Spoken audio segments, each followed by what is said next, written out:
As a horror story narrator, it honestly irks me a bit when someone sends me their encounter with something creepy and boasts about taking a photo of it and never follows through with that photo. But today is a different day. The people in the following story shared their photo evidence with me. Photos that are unsettling and very much up to your interpretation. Enjoy these allegedly true stories with supposedly real photos of disturbing, unexplained entities. Goatman by the Road. A subscriber by the username of Goosekia sent me this story and a series of photos of a creature we have become familiar with on this channel, the Goatman. Or perhaps it's something else. I'll leave it up to you to decide. Here's their story. I work in construction and all over the state of Montana. The location of this was in Wilsall, Montana, on the Horse Creek Road Bridge. It was after our company's 2-week Christmas break, and everybody was heading back. My supervisor James suddenly calls me and tells me I'll be going up with him for a 3-week job, where we'd be refinishing 2 bridge decks. So I head on over to Livingston, Montana, which is a 2-hour trip from Butte. A couple of weeks of work pass by. It was just me and him working the entire job, and every day he would leave early, having me stay to finish what I needed to do. Now, to the northeast of the job site, there is a tree line. It's not exactly a forest, just a scatter of woods. Well, one day we get done putting in the deck of the bridge, bolting and welding it into place, and my supervisor lays out a plan for me to put in gravel with the skid steer. Then he leaves. I spent a couple of hours back-dragging and smoothing out the gravel. It's pretty dark out, and the only source of light I had at that point was the skid steer. I go to the end of the bridge with trees and bushes, and the minute I get over there, I get this sense of something just not being right. This steadily escalated into a feeling of being watched. I spun the skid steer in place all the way around in a circle, but I didn't see anything. But the feeling was ever worsening. It felt like pure evil. Everything about it was unbearable to even be there. I fixed a bump in the road by back-dragging while facing that side just to see if I could see anything that would cause the sensation. But I didn't. Then I parked the skid steer by my truck, quickly hopped in, then drove away, taking one picture to confirm to my boss that I got it done. Then I called it a night. But as I turned around, my tailgate was slammed, hard enough to feel like someone or something with a lot of weight to it had pushed it down. I looked behind me, but I didn't see anything out of the ordinary. I didn't think then. I just drove away as fast as I could, while my tailgate was still down. When I got back into town, I stopped and I closed the tailgate. Thankfully, nothing was missing, so I got back in the truck and called my mother. I told her the whole story, and she gets chills by the end of it. I sent her the picture of the place I was working at, the one I'd taken just before I left, and she pointed out something that I hadn't seen before. And even then, after she pointed it out, I wasn't sure I was seeing it. Then she shows my older brother. He could see it too. The first thing he said is there's something wrong with that picture, and I had chills about it for the rest of the night. The following day, I didn't even bother telling my boss. He's not the type to believe that kind of stuff, so I left it alone. Eventually, I forgot all about it. A couple of weeks later, I'm sitting on another job site on lunch when I decide to pull out my phone and delete some unwanted things to clear up my space. I get to the pictures, and I start picking the ones out that I don't want anymore when I see the picture from that night. Remembering what my mother and brother had said, I took a closer look at it. And then something did catch my eye. From the right corner, just from behind the bushes, is what appears to be a creature, that looks similar to a goat but tall. I'd never seen any goats out there that big or tall, taller than the bushes it was standing behind. The fear and chills from that night came back. That thing. It had been staring at me while I took that picture. I posted this photo on Facebook, on a paranormal page, and for the last couple of days I've had non-stop comments about it. Some see the goat creature, some see spirits like a cowboy. About 80% of the people commenting on the post are creeped out. And then there's the 20% that say it's all in my head, that it's just a bunch of trees and bushes. But I know what I felt that night, and now I'm convinced that it wasn't an ordinary night. To prove it to you, I have both day and night pics that show the same spot where that creature had been. The day pic might be angled a bit differently, but in where the left tree is, there are no bushes or anything there that would explain a weird goat figure or creature. Taking a look at the photos that Goosekia posted, I'll try to outline what I see and overlay it. If you see something different, let me know in the comments. To me, whatever's in the night picture that's causing the look of a goat face above the bushes no longer appears to be present in the day picture. Just as Goosekia had stated, I'm not sure what it is, but it matches the description of a Goatman that I've heard throughout the country, so it definitely makes me wonder. Goosekia, this picture gives me chills too. Demon House. The following story and photos were shared with me by the username Bearcuda. There are 2 disturbing instances of hauntings shown in these photos, as 2 are taken from the outside of the home, and 1 from within. Are these the same spirit, or are a cavalcade of spirits possessing this old home? Let's take a look. Here is Bearcuda's story. One of my best friends passed away in 2009 of lung cancer. The house he lived in and died in was haunted. The house itself was built in the 1940s, and no prior owner history was known about it. My friend Jay purchased this house as a fixer-upper in the late 90s or early 2000s, and it needed a fair bit of work. Before his family moved in, which consisted of his wife and 2 daughters, he would pretty much work on it daily in the evenings after work. All was quiet when he'd be there by himself, and nothing out of the ordinary occurred at first. He did, however, take several pictures of the before condition of the house on the inside and the outside. This was in the early days of cameras and cell phones, and the pictures unfortunately were not high resolution. He eventually got the family moved in after about a month of work, and all seemed well at first. One day he called me to tell me that he had been going through the pictures he had taken of the property and had come across a strange anomaly in one of the photos. He sent it to me in an email, although he only lived a couple of minutes away from me. It was an outside shot of the house, and what appeared on it was quite strange. It looked like a solid black figure of some kind was hanging out of one of the upstairs windows. What was even stranger was that this window was definitely closed. I remember thinking, wow, he certainly caught something interesting. Now, back in those days, Yahoo was one of the few big internet search engines, and they had a feature where you could store your digital photos and even add some effects to the photos if you wanted to.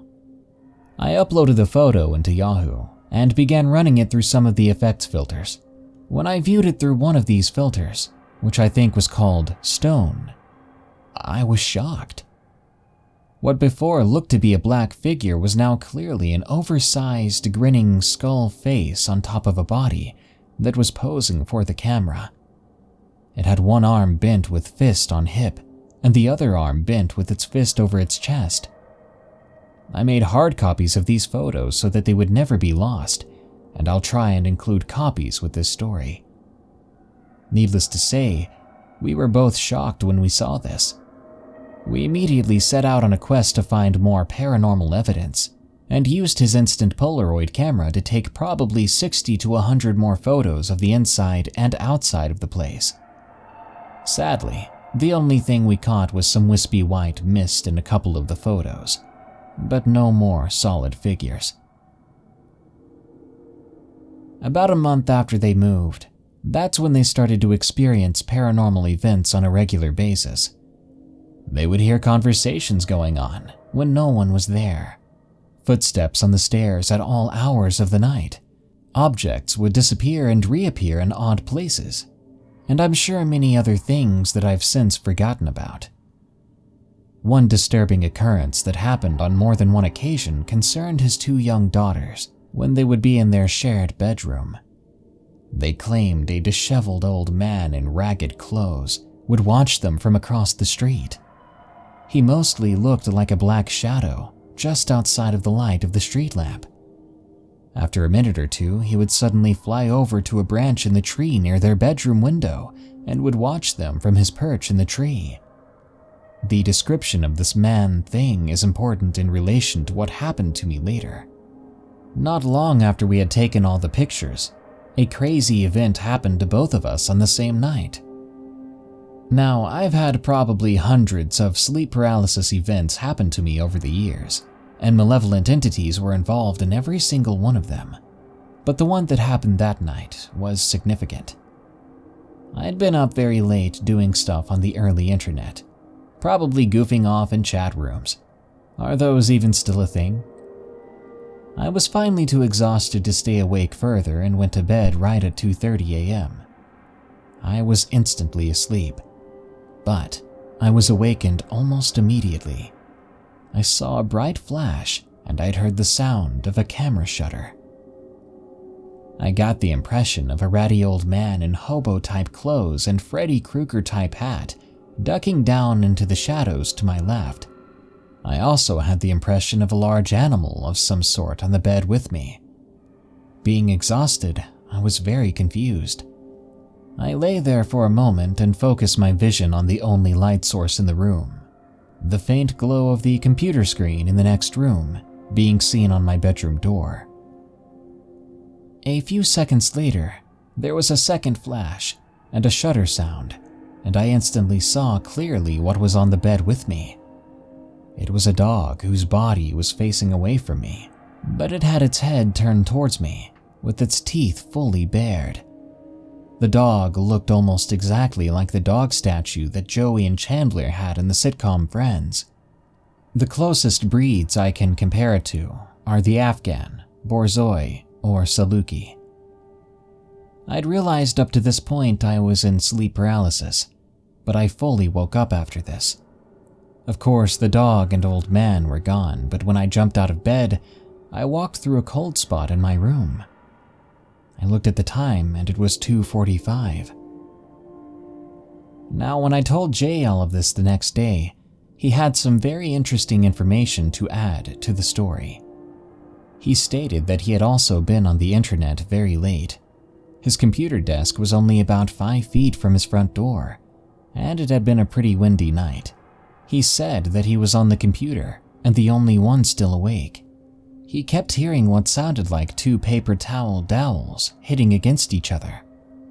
Every time he turned around, the sound would stop. He also kept thinking as he listened to the wind, wouldn't it be crazy if Charlie made the front door fly open? Charlie was the nickname they'd given the ghost, although it sounds like there was more than one entity there. Suddenly, his door did fly open, and the doorknob hit the wall. I asked if he knew what time this had happened, and he said 2:45.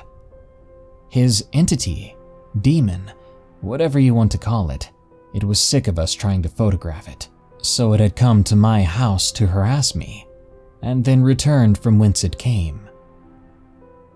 Crazy stuff happened at this house over the years, but that was the only time it messed with me as well.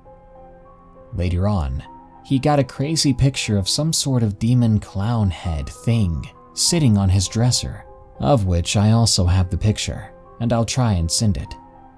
I hope you enjoyed the crazy tale, and I swear every bit of it is true. I went ahead and overlaid the stone filter version of the first photo over the original. Keep in mind the only editing I did was resizing and placing the filtered photo to make it align with the original. And now with my terrible tracing skills, I'll outline what I think I'm seeing here.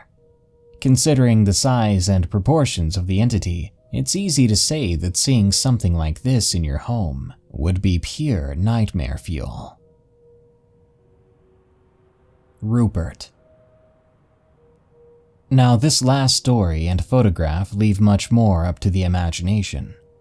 The photo was taken in the dark, using a blue filter to make things out a bit better, but it's still difficult to figure out what's being seen. I'll go through the story first, then show you what I can make out, thanks to the help of my fans on Twitter and YouTube. This was submitted by Gaige C. It was August 2014. My wife and I are living in a quadplex in Killeen, Texas. She's 9 months pregnant. Initially, when moving into our home, we noticed that on the lease it mentioned not to enter the attic.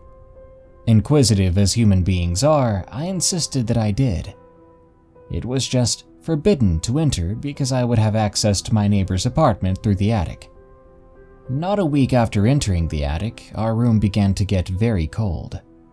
A cold room in August in Texas, it's like 100 degrees there in the summer. I can promise you, I was just as confused as you are. We ended up changing our rooms so that we inhabited the spare room. We got 5 sugar gliders and housed them in that initial room in hopes that the room would warm up. September 2013, my first child was born, and all sorts of stuff started going weird there. One morning, I did my normal routine. Get up at 5:45, go to PT, come home, change, go to work. I remember leaving home seeing the stroller up against the wall in the living room, wheels to the roof so it didn't roll. I came home that night to the wife in the bedroom with one heck of a story to tell. She approaches me and asks me how the heck the stroller gets tossed across the living room. Flabbergasted, I noticed the stroller, wheels away from the door as if it had been pushed. I didn't believe her one bit. I didn't believe in paranormal stuff back then. As time went on, we noticed changing temperatures. Winter came and the spare room began to get even colder. I caulked up the windows and checked to see if the vent was working. It was blowing hot air, but it dissipated almost immediately. The sugar gliders began to get aggressive, biting us whenever we tried to interact with them. We also had a cat named Charlie.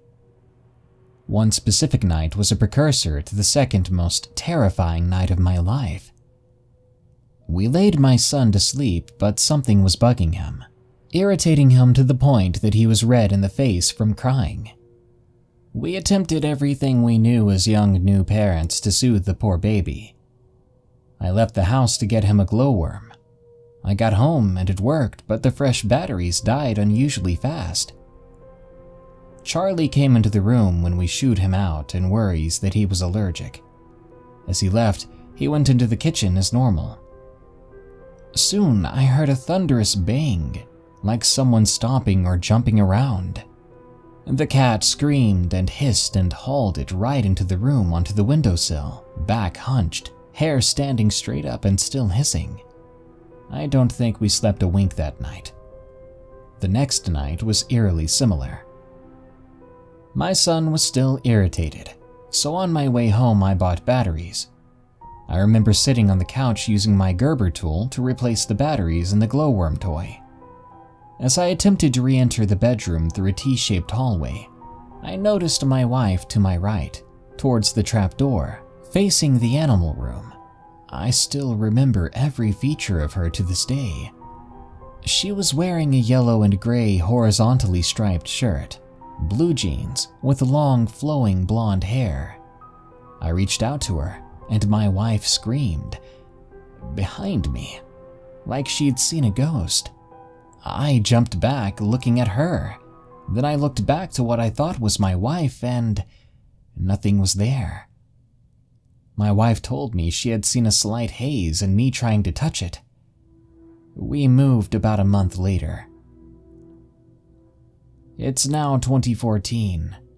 Between the time that I moved to Fort Campbell, Kentucky to when I returned from a deployment in Kandahar, Afghanistan, no significant paranormal activity occurred. What did happen was my wife's personality completely shifted to the point that we got divorced, and I moved back home to Pennsylvania. I should note that our cat Charlie still lives to this day at my mother's house in Three Springs, Pennsylvania. That cat is still petrified of whatever happened to it. He hardly ever leaves the underside of her bed, forever traumatized by whoever or whatever attacked it. Fast forward to October 2015. I'm now living in Oak Grove, Kentucky with my girlfriend and her son. Everything is great at that point, besides that I don't have my boy anymore. Days and months go by, with the memory of the paranormal incident at that quadplex burnt in my memory. I can't exactly pinpoint what day the next set of paranormal incidents happened, but they were, by far, the most frightening next few days of my life. Let me just go ahead and set the scene for you. My son, 3 years old, can't reach the lights in his room. If he gets out of bed, you hear the thump of him hopping out of his bed. We have a theater-style set that we made up with our recliners in front of the TV, with a surround sound system around the living room. We have about 5 ball pythons and 1 7-foot boa constrictor. Now that the scene is set, I'm going to tell you the most frightening, and yes, as real as the hair standing on my neck right now thinking about it, story that I have the privilege to tell people. My girlfriend and I were watching The Conjuring. Just seeing that word makes me cringe. Sometime during the movie, we heard vibrations on the counter. She looks at me and says, "Was that your phone?" "Nah, my phone's in my lap. Was it yours?" We're both obviously stirred up from the creepy movie. "No, my phone's dead and it's right here," she replies. We forget about it. A few more moments later, we feel a breeze between us. Note that the vents in that apartment blew upward, not laterally. And with the physics of airflow, if it would hit us, it would come downward from the ceiling, not horizontally. Startled, we looked at each other, shrugged it off, and kept at it. A few minutes later, she nervously elbows me and says, "Did you see that?" I shook my head no, whispering, "The lights in his room are just flickering," referring to her son's room. At that moment, all the memories of the quadplex came back to me. I told her to elbow me again when she sees it, and I'll video record it. And she does. I start my recorder and face it up the stairs for about 5 seconds. We rewind it and look again to no avail. Just darkness and the light from the TV. The movie ends and we sneak upstairs like we're being hunted. We lie in bed and eventually drift to sleep. The next thing that would happen to me has scarred me for life. This is the reason why I'm the lightest sleeper on Earth and officially scared of steps. At approximately 3 a.m., I awaken to the sound of fingernails tapping a snake tank located in the landing of the stairwell 3 distinct times. I sit straight up in bed, curious and scared of what that was. I then hear slow, methodical steps coming up the stairs. One by one, they continue. My heart may have stopped, I don't know. But all I know is whoever was coming up those stairs was not about to be impeded by me. I was too terrified to move. This thing hit the landing of the stairs and walked into my girlfriend's son's room. It stood there, turned around very slowly, and walked back down the stairs. It got halfway down, turned around, and walked back up just as slowly as it did before. Finally, I get up. Like a hawk after a mouse, I grab my shotgun, which is always loaded, and slam open my door, clearing the landing and stairwell. I check her son's bedroom and find it empty. I race downstairs awaiting to be faced by an intruder but find nothing. I make my way back upstairs and grab her son and lie him in bed with us. I manage to pass out, but I awaken to a lucid dream. I wake up and step out of bed. I notice the walls are made of concrete and the window is barred with steel bars. The door to the landing is steel. I look back to see her and her son sleeping soundly in bed. I open the door to find the landing concrete, but big blue words on it that read, "Only child" and "boy child," sorta scribbled in what I recall to look like chalk or marker. I go down the stairs, following the continuation of random words and phrases. I turn the corner expecting to see my living room and kitchen, only to find them gone. Nothing is there but big blue public toilet stalls. Recalling what my grandma had told me in her Catholic studies, I announce, "In the name of the Father, Son, and the Holy Spirit, who are you?" Then, out jumps a tall, lanky, gray, malnourished man. No apparent clothing and no apparent anatomical parts. His face appeared reverse teardrop-shaped, with large, depressed eyes, no apparent nose, and immense jowls. He exclaims loudly and forcefully, but jolly as the bearded man himself, "I am Rupert."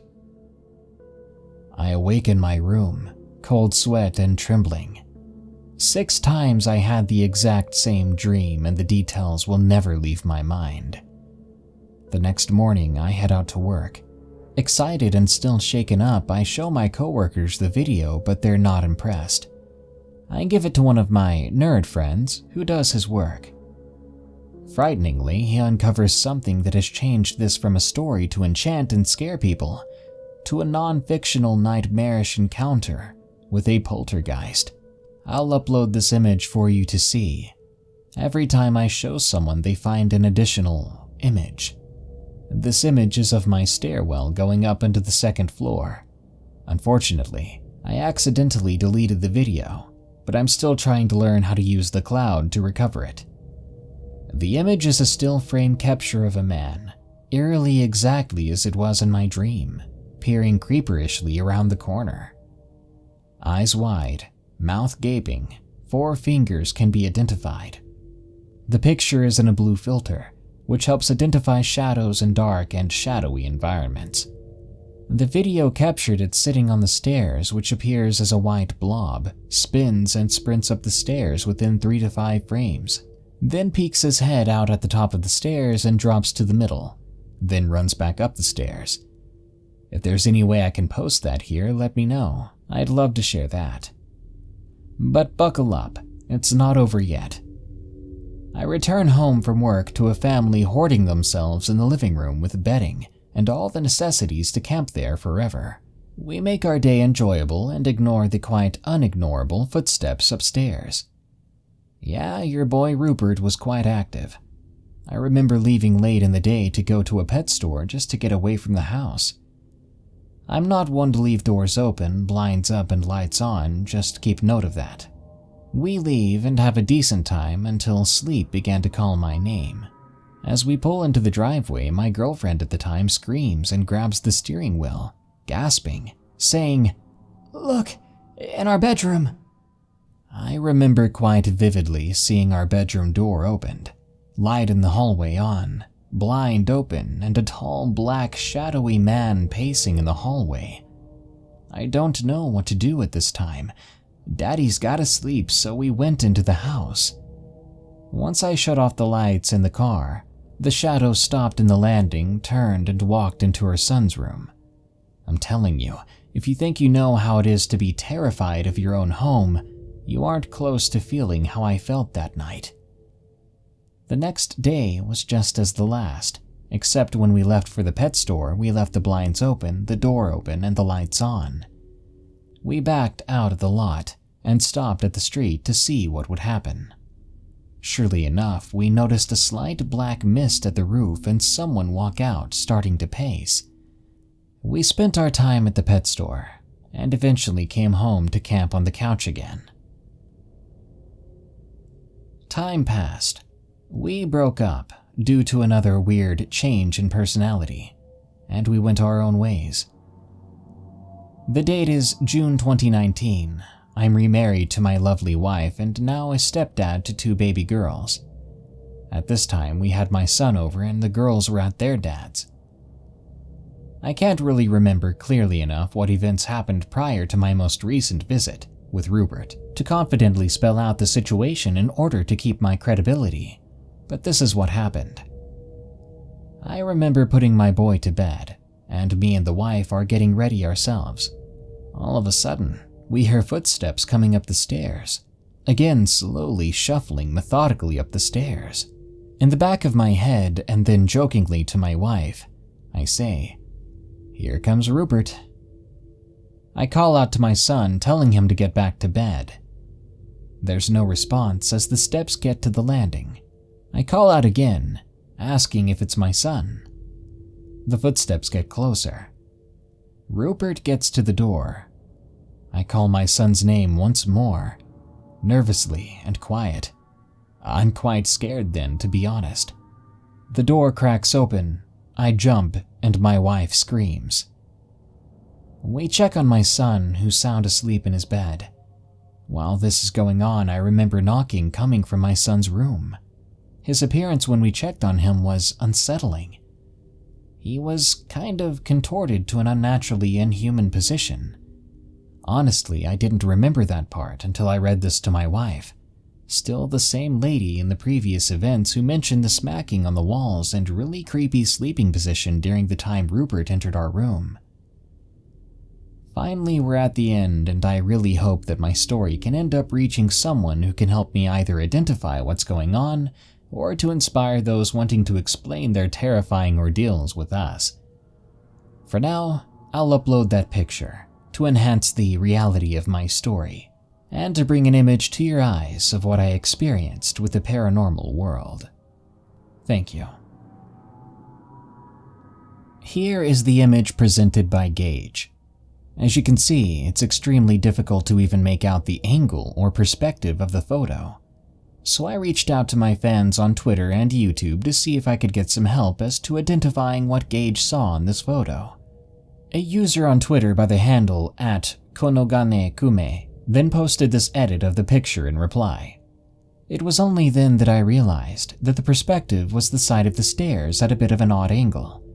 To help you better understand, I made an edit of the photo. Here you can clearly see a banister above the stairs, meaning the white columns are the balusters. So what this Twitter user highlighted is something peeking out from behind the wall at the top of the staircase, while the person taking the photo is at the bottom floor, facing the staircase at the side of it.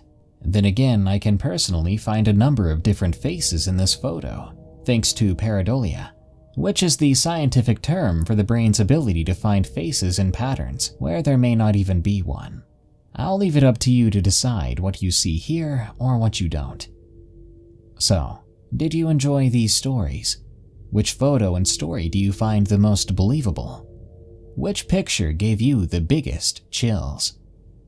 Until next time, stay safe out there and stay creepy, because this world is a strange one.